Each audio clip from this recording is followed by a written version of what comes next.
اپنی اولاد کی ازدواجی زندگی میں نا کبھی مداخلت نہ کریں۔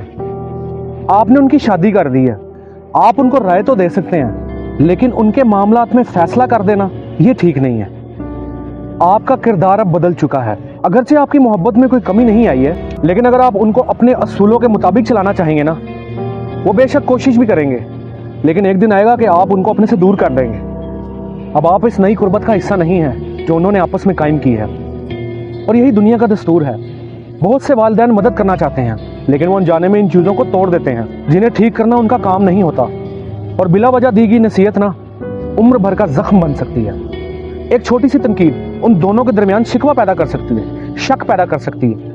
یہ مت بھولیے گا کہ آپ سے بھی غلطیاں ہوئی ہوں گی، آپ کے درمیان بھی اختلافات رہے ہوں گے، اور کوئی بھی شخص شادی کے بعد خود بخود ہی ایک مثالی شوہر یا بیوی نہیں بن جاتا۔ اس لیے خاموشی اختیار کرنا سیکھیں، محبت کے ساتھ گلے لگائیں، اور اگر کبھی بولنے کا موقع ہے نا تو بغیر کسی غرور کے، بغیر کسی مسلط کرنے کے انداز سے، اور خود کو برتر سمجھیے بغیر ان کو مشورہ دیں۔ اب آپ کا کردار بدل چکا ہے۔ اب آپ کا کام ان کی زندگی کی رہنمائی کرنا نہیں ہے، بلکہ ان کا ساتھ دینا ہے۔ اپنی اولاد سے محبت کریں، ان کے جیون ساتھی کو اپنے خاندان کا حصہ مانیں، چاہے وہ آپ کے تصورات کے مطابق ہو یا نہ ہو، کیونکہ مخالفت کرنا، ان کے راستے میں رکاوٹیں ڈالنا یہ کوئی اچھی بات نہیں ہے۔ وہ راستہ آپ کا ہے ہی نہیں۔ ان کو ان کے راستے پہ چلنے دیں، ان کو ان کی لائف جینے دیں۔ اور اگر کبھی آپ دیکھیں نا کہ وہ دکھ میں ہیں اور آپ کو ان کے حالات کی فکر ہو رہی ہے، تو ان کے پاس تنقید کے ساتھ نہیں، نرمی کے ساتھ جائیں۔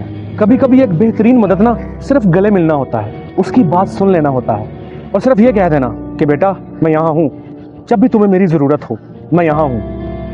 اور جو کچھ وہ تعمیر کرنے کی کوشش کر رہے ہیں نا، اسے کبھی تباہ نہ کریں۔ ماں یا باپ یا ساس یا سسر ہونے کا مطلب یہ ہرگز نہیں ہے کہ آپ ہمیشہ درست ہوں گے۔ اس کا مطلب یہ ہے کہ آپ کو معلوم ہو کہ اب ایک قدم پیچھے ہٹ کر رہنا ہے، اپنی اولاد پر بھروسہ کرنا ہے، دکھ سکھ میں ان کا ساتھ دینا ہے، کوئی بھی چیز ان پر مسلط نہیں کرنی، ان کو پیار سے سمجھانا ہے، ان کو یہ بتانا ہے کہ وہ اپنی زندگی اب خود سنبھال لیں گے، بالکل ویسے ہی جیسے کبھی آپ نے سنبھالی تھی۔ تو بات ہے سمجھنے کی۔